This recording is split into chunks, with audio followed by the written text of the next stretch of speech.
So today we are going to take our stitching and we are going to turn it into a magnet for the fridge. So first, let's go over what supplies we'll need. You don't need too many things. First, you need your stitching.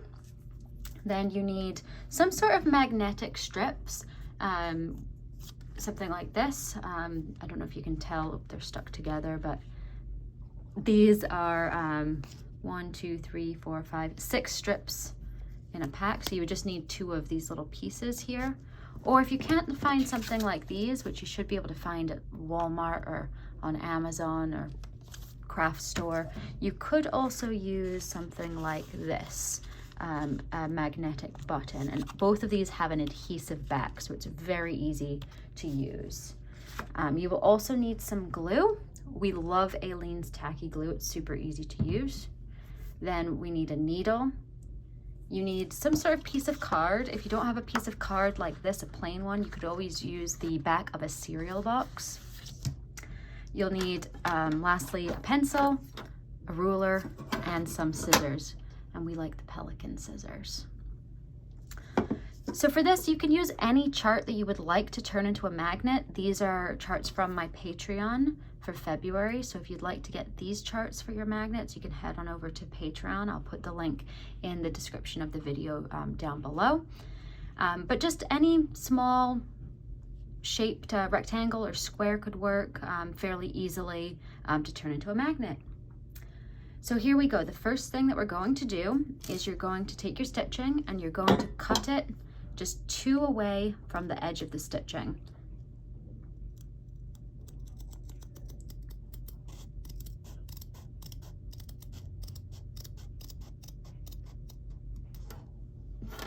So you do this all the way around. And I'm going to use this magnet so that you don't have to see me cutting everything. Once you've cut it all around, the next step you want to do is fray the edges. If you don't know how to do this, it's very simple. You're going to take your needle and you're going to put it into the hole in the top corner and just pull out. And you're going to go into the next hole, pull it out. And you want to do just a few, and then from there you can grab the, I don't know what these would be called, pieces here, and just pull all the way down. So you're going to do that on all 4 sides. So I would recommend cutting first and then fraying all 4 edges. So back to this one. So you can see I've cut all 4 edges and frayed all 4 edges. So the next thing that we want to do is take the stitching and we want to glue it on to our card. This will just make it a little bit stiffer so that your magnet isn't super flimsy. So you want to grab your ruler and you're going to just lay your stitching down on the card. You don't want your card to be bigger than your stitching. So even though we've got the frayed edges here, we want the card only to go to where we've stitched. Now this doesn't have to be super exact. You just want to eyeball it. And you're gonna just put a little pencil mark. So line your stitches up on the left and then put a little pencil mark where your stitches end. And then when you take it away, you've got your mark. I'm not even gonna really measure this. This might drive my mother crazy. Might. I'm just gonna draw a rough line and then I'm going to do the same thing on the top. So I'm gonna line up my stitching, just do a rough little mark here, drive my mom nuts. But it doesn't have to be perfect. This is just going on the back. No one's going to really see it but you. There we go. So we have our rectangle, so we're going to cut it out. These Pelican scissors, if you don't have, are wonderful. Rona got a pair and do you use them for everything? I use them for everything. But when you first got them, you were talking about how amazing they were, and I was like, they just look really stupid. They look. These ones are super sharp. They are. I don't. What brand are they? Does it say? The trouble is you're using them for paper and fabric and everything, so they're going to end up being a bit dull. The blades are not going to be that sharp. So. I can't see what the brand is on this because it's really tiny and I'm not wearing my glasses, but I'll look after and I'll put it in the description below. Okay, so we've got our cut rectangle. Where's my stitching? There it is.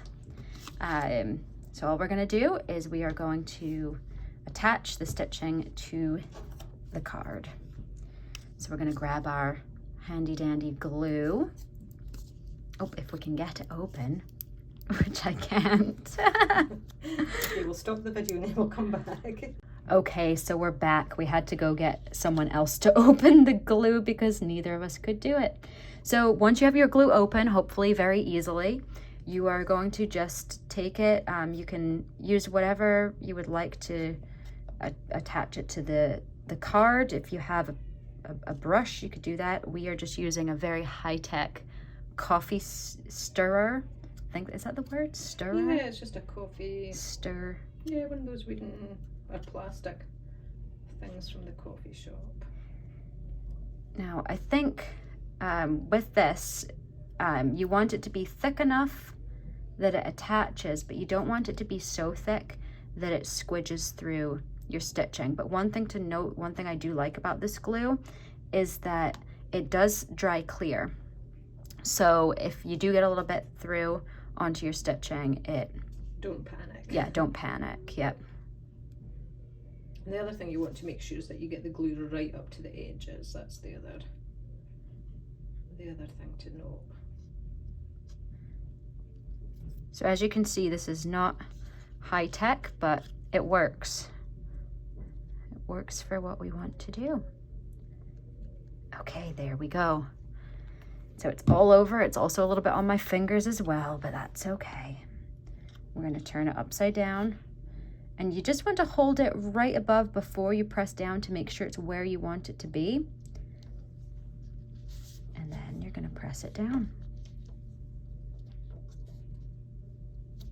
And I've got a little bit of glue on my fingers, so I'm just going to wipe it away real quick. Press this down. And then, oh, you can see I actually did get a little bit of, maybe you can't see. I can get, there's a little bit of glue right here, so I did put on a little bit too much, but I'm not even going to smudge this. Like some people like to smudge it to try to get rid of it. I'm actually just gonna leave it like that because, as I said, it dries clear, so I don't think it's gonna be a problem. So the next thing you want to do is you are going to let this dry first of all. So what I would recommend doing is maybe putting a book on top of it.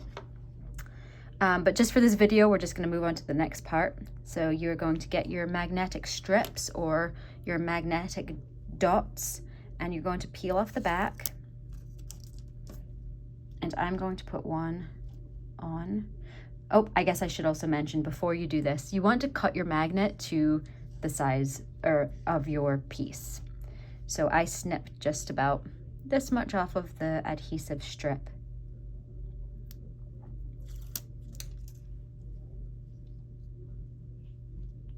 And the second one on. Oops, there's cat hair. There's always cat hair in this house. And there it is. So now we have our magnets on the back, and we'll have to show you the finished result on the refrigerator as well. So you can see that between these two designs, they're similar, but I stitched them in two very different colors because I think it gives a very different look. These are my typical colors that I would go for, blues and purples, but I actually really like how this looks in the bright pink and orange. So I think I'm going to make a set of magnets all in this color for my fridge. So that is how you make a magnet out of your stitching.